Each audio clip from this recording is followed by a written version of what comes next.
Hello my dear students, in this video let's continue with the evolution of international monetary system.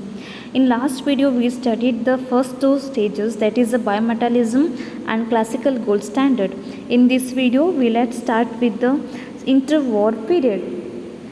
It was between 1914 to 1944.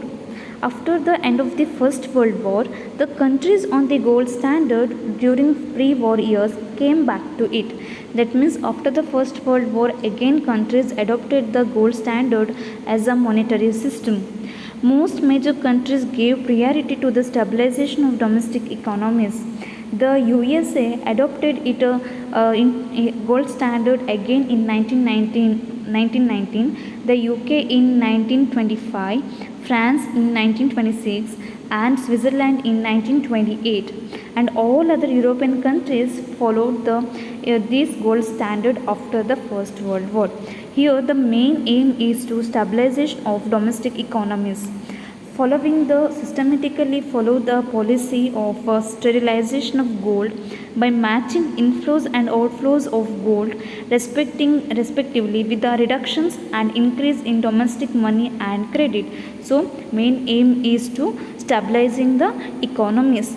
The act of restoring gold standard was destroyed in the wake of Great Depression. The Great Depression took place in 1929, which this resulted for the 10 years. So this swept the gold standard.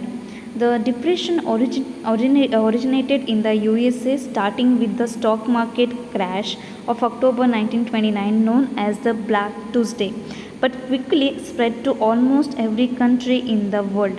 Means this depression, the Great Depression, first started in the USA by the event of a stock market crash which taken place in the year 1929.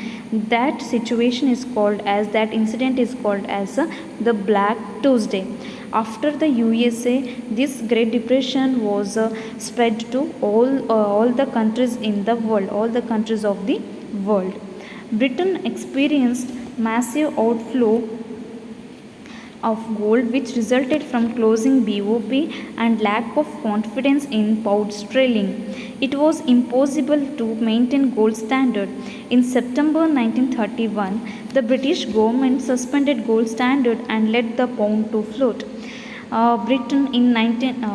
Britain experienced depression, which resulted in outflow of gold and affected the BOP of the country. So, in 1931, it suspended gold standard and started to follow the floating system. As Great Britain got off from gold standard, countries such as Canada, Sweden, Austria, Japan suspended gold standard.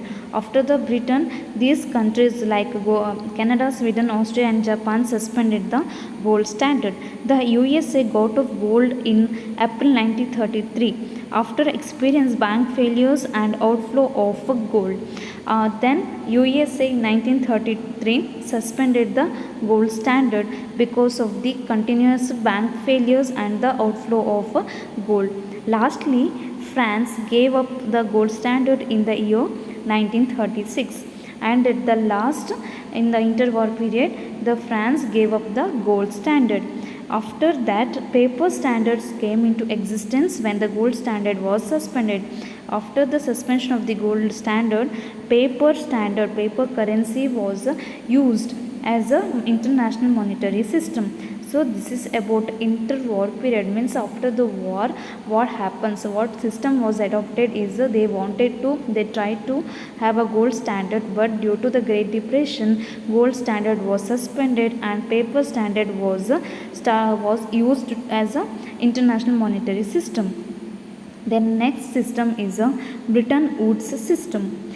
It was between 1944 to 1971. It was a dollar-based gold exchange standard. Names for 1944 meeting of 44 nations at Bretton Woods, New Hampshire. In July 1944, representatives of 44 nations gathered at Bretton Woods in USA to discuss and design the post-war international monetary system. The purpose was to design post-war international monetary system. The goal was exchange rate stability without the gold standard. Here the main purpose is to formation or establishment of a new international monetary system and have the exchange rate stability, establishment of the exchange rate stability without the gold standard, means determining the exchange rate without the gold standard. The result of this was the creation of the IMF and the World Bank, means at the meeting or at Bretton Woods, after lengthy discussion, it formed the IMF and World Bank.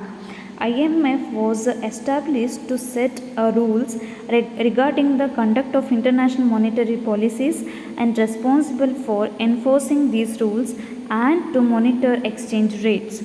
And along with the IMF, a sister institution was formed, that is the World Bank. It is also called as IBRD. IBRD means International Bank for Reconstruction and Development. It also formed. It is responsible for financing underdeveloped nations development project. The result of IMF and World Bank, so because of the system was adopted, it called Bretton Woods system. Okay, then objectives of a Bretton Woods system: to review the existing rules regarding the exchange rate system. Here the objective is to change the existing rules regarding the exchange rate system, to devise a system to encourage international monetary cooperation, to develop a system to have a international monetary cooperation, then to establish an international institution to ensure good functioning of this system. Then there is a formulation of the international institution which ensure the a good functioning of the system. Then under the BWS, means under the Bretton Woods system, paper currency was the legal tender of the 44 member countries. That means under this system, USA 44 member countries use the paper currency as legal tender or as a means to medium of exchange to settle their transactions. The US dollar was pegged to gold at $35 per ounce, and other currencies were pegged to the US dollar. Here peg means it is a fix.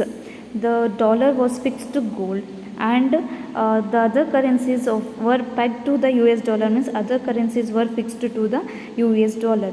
That means under this Bretton Woods system, USA dollar was convertible into gold, and the currencies of the 43 nations were converted into US dollar.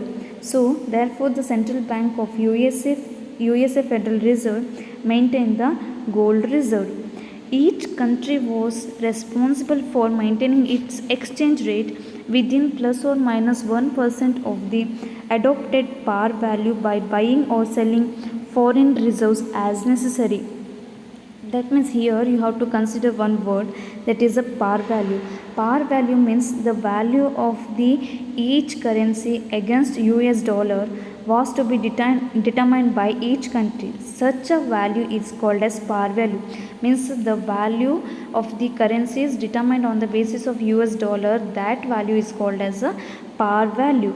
Here the market value of the currencies were permitted to fluctuate within a plus or minus 1% of the par value.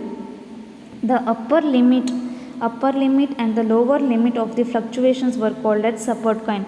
This plus 1 and minus 1, that is called upper limit means plus 1 and lower limit means minus 1. That fluctuation within that itself it has to fluctuate. That is called as a support coin. Support coins. Okay. So each member country's central bank had to ensure that the market value of the currency fluctuate only within the support coins. If the market value of the currency fluctuate outside the support coin, then the central bank would have to buy or sell the US dollar. International payments could be made either in gold or in US dollar. That means the payment of the transaction, so payment can be made either in a gold or in a US dollar. Thus, officially dollar became an international reserve currency and a denomination currency for cross-border payments. The central bank of each of the 43 member countries were permitted to hold US dollar as a reserve. They did not have to hold gold unless they wanted to. That means under Bretton Woods system, here the either gold or US dollar can be used as a medium of exchange, medium of settlement for the international transactions. So here 43 nations go for they considered US dollar as a medium to settle the international transactions. So because of that reason, the central bank of each 43 countries hold the US dollar in their reserves, and if they go for the gold, then they require to hold the gold. So this was the way to settle the international transactions under Bretton Woods systems. Decline of a Bretton Woods system. This system could work as long as other countries had confidence in the stability of US dollar and the ability of US Treasury to convert dollar into gold on demand at the specified conversion rate. Means under Bretton Woods system can work only when there is stability in the US dollar and the US government can convert the dollar into gold. Then only this Bretton Woods system can work. If it is there is instability in the US dollar, then this Bretton Woods system cannot work. So this system came under pressure and ultimately broke down when this confidence was broken due to political and economical factors starting in the middle of 1960s. On August 15, 1971, the USA government suspended its commitment to convert dollar into gold at the fixed price. So the major currency went on in float. But in 1971, USA government suspended the convertibility of dollar into gold. So because of that reason, this Bretton Woods system came into suspension. An attempt was made to restore the system by increasing the price of gold and widening the bounds permissible variation around the central parity. This was called Smithsonian Agreement. That too failed to hold the system. But there was attempt made to restore the Bretton Woods system, but it was failed. By early 1973, the world moved to a system of floating rates. After the suspension of Bretton Woods system, then the world moved to a new international monetary system, that is a floating rates. Next, last international monetary system, that is a flexible or floating exchange rate system.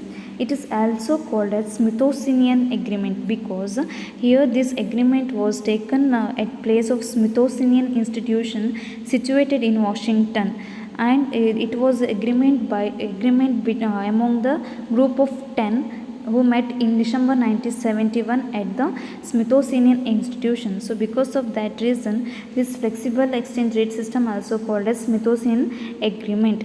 This was followed from 1973 to present.